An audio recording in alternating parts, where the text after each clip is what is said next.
a reactor to melt down in Fukushima, Japan. There was an earthquake in New Zealand, Australia. There's going to be a great earthquake in America on the fault lines of the Madrid fault line and the San Andreas fault line. San Francisco and LA have been long overdue. Keep going. All these are the beginning of sorrow. These are the beginning of sorrow. Matter of fact,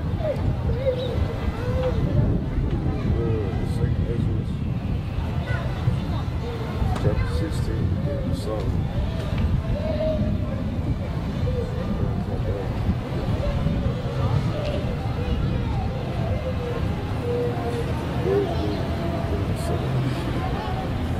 Second Ezra 16 and 17. Woe is me, who will deliver me in those days? The beginning of sorrows and great mournings, the beginning of famine and great death. Hold that. I'm gonna bring out this article real quick. It's times247.com. China test fires ICBM to carry multiple warheads. China's military conducted the first flight test of a new long-range ballistic missile. Slovakia. China's military conducted the first flight test of a new long-range intercontinental ballistic missile that U.S. officials say will be Beijing's first strategic missile armed with multiple warheads. Now go back to Joel chapter 3 verse 9. This is a form of the nations beating their pruning hooks into weapons, man. They building their nuclear arsenal, they building their weapons of war, because they're gonna fight America.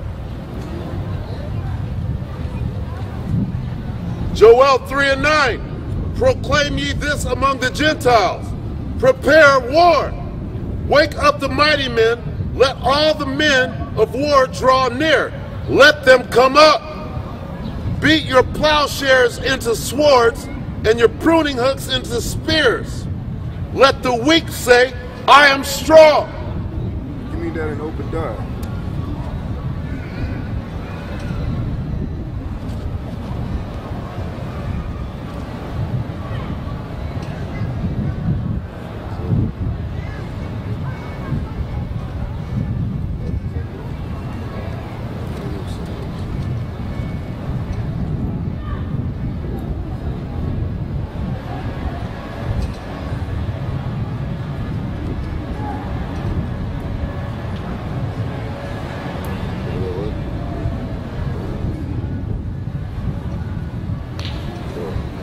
Obadiah 1 and 1.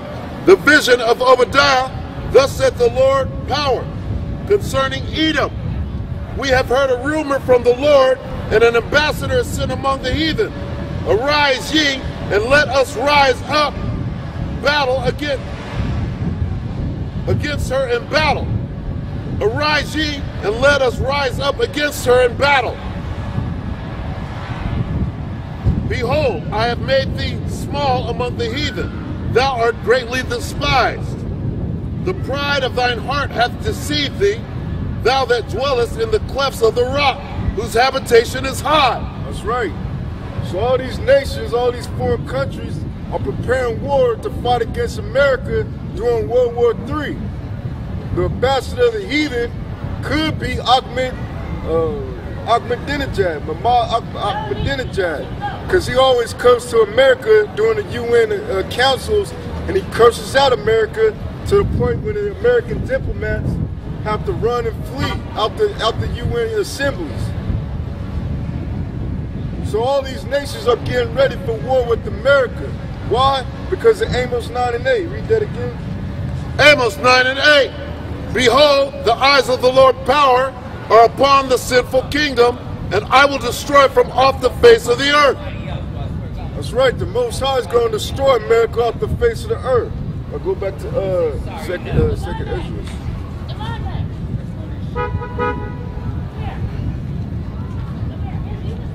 Second Ezra 16 and 17. Woe is me, who will deliver me in those days? The beginning of sorrows and great mourning, the beginning of famine and great death, the beginning of wars, and the power shall stand in fear, the beginning of evils. What shall I do when these evils shall come? That's right, these evils are amongst us as we speak. Read another article. This is from the sun.co.uk. Israel set to blitz Iran nuke plants. Israel is preparing for a ground attack on Iran before Christmas after commando dry runs in the Iraqi desert. British spies have warned. Generals in Tel Aviv believe they have until the end of the year to strike at Iran's nuclear program. An assault would spark chaos across the Middle East, plunging the delicate region back into full-blown war. Israeli leaders made it clear this week they are ready to launch military action alone to stop Tehran, led by Mahmoud Ahmadinejad, getting the bomb if the U.S. doesn't. Hey, can you look in the blue area, the use of the flux control map, while I read this? Late October or early November have been identified by intelligence analysts as a likely time because of the U.S. elections on November 6th. President Obama and challenger Mitt Romney will fear condemning any Israeli action for fear of losing the huge Jewish vote. A senior Whitehall source said, "We know the Israelis have been active in the Iraqi desert. It would appear preparing forward bases for a ground assault. Bombing Iranian nuclear installations will most likely be a part of their plan. But the only way to confirm they have destroyed what they need to is to put boots on the ground." So Iran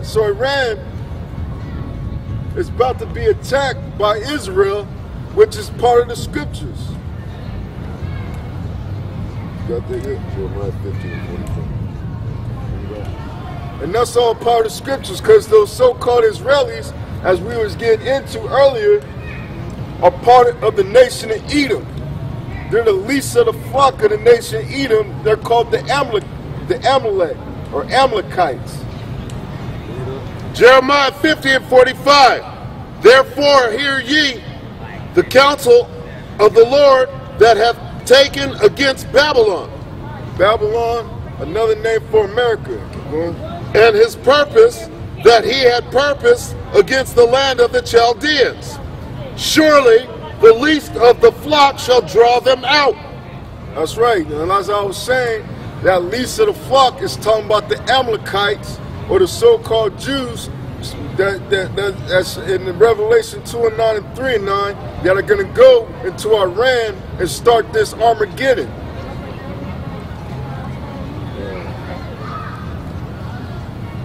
Can you hold go back to Jeremiah 38 and go back to 2nd Ezra 15.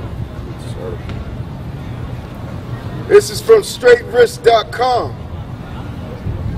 Israel prepared for 30-day war with Iran. Israel's outgoing home front defense minister says an attack on Iran would likely trigger a month-long conflict that would leave 500 Israelis dead. Maitan Vinay told the Marie newspaper that the fighting would be on several fronts with hundreds of missiles fired at Israeli towns and cities. Israel was prepared, he said. Those strikes on Iran's nuclear facilities had to be co-coordinated with the U.S. Meanwhile, a U.S. blogger has published that he says are Israelis' attack plans.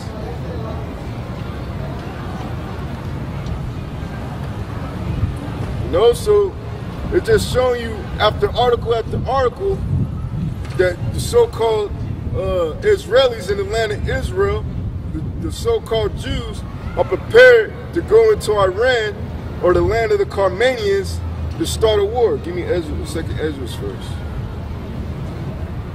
So, the 16 and 15 started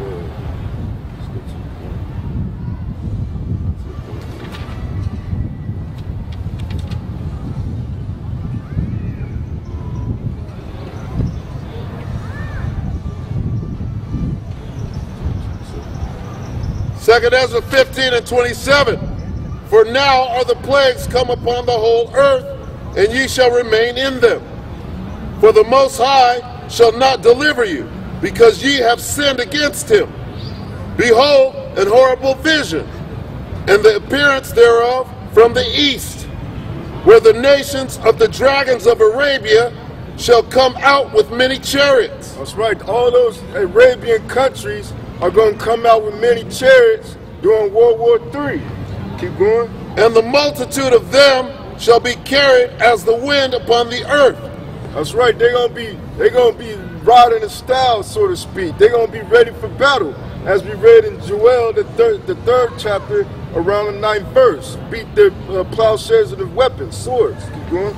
That all they which hear them may fear and tremble. So you're gonna fear and tremble when you hear these Arab countries like Egypt, Yemen, all these Arabian countries start to rise up during World War III. Keep going. Also the Carmanians. The Carmanians, which is an ancient name for Iran, because Iran was changed from Persia back in the 40s, I believe. Also the Carmanians, raging in wrath, shall go forth as the wild boars of the wood. That's right, they're going to go forth as the wild boars, like a wild animal. It's hard to stop a wild pig in the wild. You're going to need something bigger than a 40 caliber. You're going to need like a 30-06 or something. Or a 7.62. Is that it? Yeah, 7.62. Or 223. You're going to need something big to take down a boar. You know? Mm-hmm. And with great power shall they come and join battle with them, and shall waste a portion of the land of the Assyrians. That's right. And those Assyrians is talking about the so-called America. All their bases in Iraq, all their bases in Afghanistan, all of the military battle groups, the naval battle groups in the Persian Gulf, patrolling the Strait of Hormuz to stop them from closing the strait. They're all going to get wasted, man. And then shall the dragons have the upper hand.